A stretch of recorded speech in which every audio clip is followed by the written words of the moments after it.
What's up YouTube? Today I'm going to be going over the Ochain. This is a rad piece of tech that I've been wanting to try out for a while. If you follow World Cup downhill, you see it almost on every World Cup race bike. Finally was able to put it through its paces at the Whistler Bike Park, do a bit of back-to-back testing, and in this video I'm going to be going over how I feel this product affects the ride performance of the bike. So let's get into it.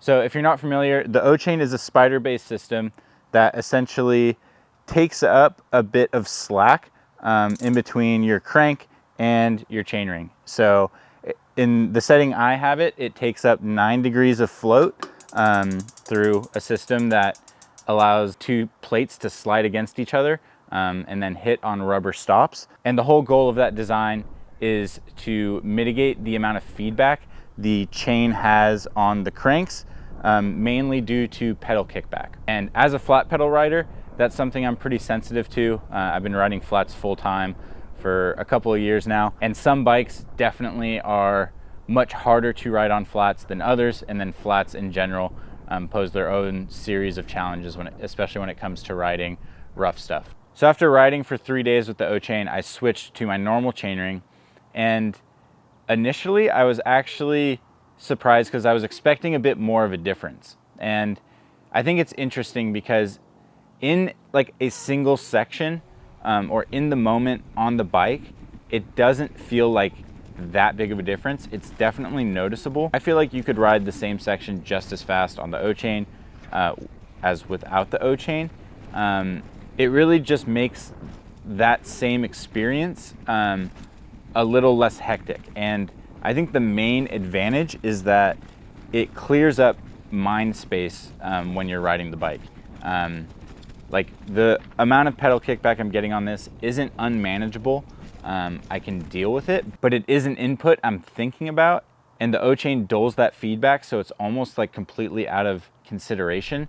So it's just one thing that I'm having to manage less, and that like frees up mind space to focus on the trail. And there's less noise and less data that I'm having to process when I'm riding the bike. And for me, I think that's really what bike setup comes down to, or what I'm trying to accomplish, is to free up the amount of things that I'm actively having to think about.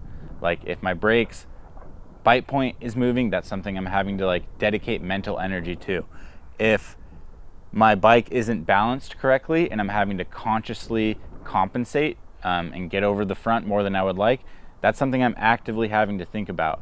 But when the bike is working in a way that is intuitive and I'm not having to manage these little things, it really frees up the whole ride experience, and I think that frees up the mental space to be really confident and focused, and use that mental energy to take creative lines or be in the correct riding position. So when I averaged out the amount of mistakes I was making, I found I was making less mistakes when it came to my feet and my body position when I was running the Ochain. What I think I experience as pedal kickback kind of sends me into a bad body position.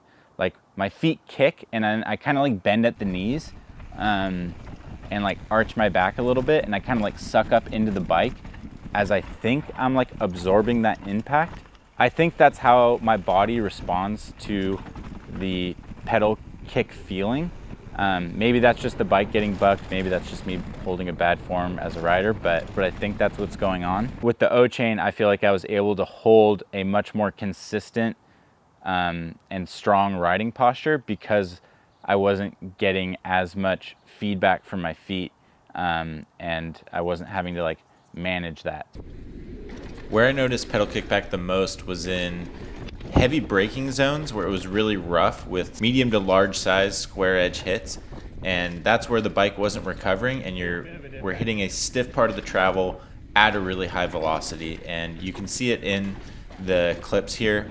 This is a GoPro section of me hitting a rough braking zone on Whistler downhill, and this is definitely where I felt a jolt on the normal chainring, and compared to a clip of me riding it on the Ochain, you can see it doing a lot of work. And then this is an example of my feet getting jostled around when I was running a standard chainring. And this is like not that big of a deal, but if you ride flat pedals, you know that these little moments happen all the time. And it's just these moments that almost never happened when I was on the Ochain. And it was only when I got back on the normal chainring was I reminded that this is what it's like to ride flat pedals.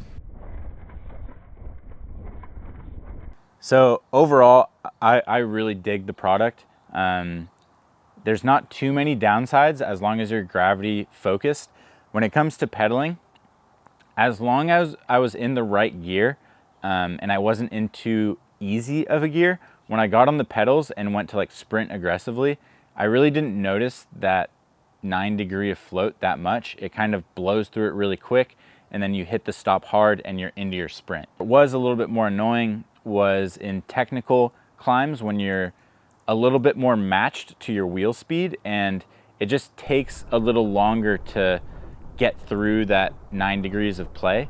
And I feel like if you're not getting on the pedal super hard, it has like a little bit of resistance, so it like will turn in a bit of a mushy zone, and then yeah, it just takes that little extra bit of time to get through that engagement. So for technical climbing, I could see the 9-degree being quite a bit of a hassle, but I think in a downhill race situation, it's really not that much of a downside. I would have loved to play with the other positions on this, but I wasn't quite able to. I have the old version, so I actually have to rebuild this thing to change it. I think 9 degrees is where most people are running them these days for gravity stuff. I think it's interesting that people, even on high pivot bikes, are still running them. And to me, I guess I could see it, like even without technically having a higher level of pedal kickback, there just still is going to be stuff like tugging on your chain. Even if it's like the chain slapping around, like it just mutes all of that. So I could see World Cup riders, you know, even with a low pedal kickback, I think some of them are theoretically no pedal kickback, high pivot bikes, still opt to run this. And yeah, it seems like even when there's just like a harsh hit, it seems to dampen that. So overall, I'm a huge fan of this product. For me as a flat pedal rider and the way I want to ride my bikes, it definitely improves the riding experience, makes it less hectic, less scary. When you're mocking through rough shit on flat pedals, the last thing you want to think about is your feet getting jostled around and maybe blown off. And I felt like that happened a lot less on this. I was able to focus on the trail and not my feet. So let me know what you guys think. Let me know if you guys are running this thing. And either way, I'll see you guys in the next video.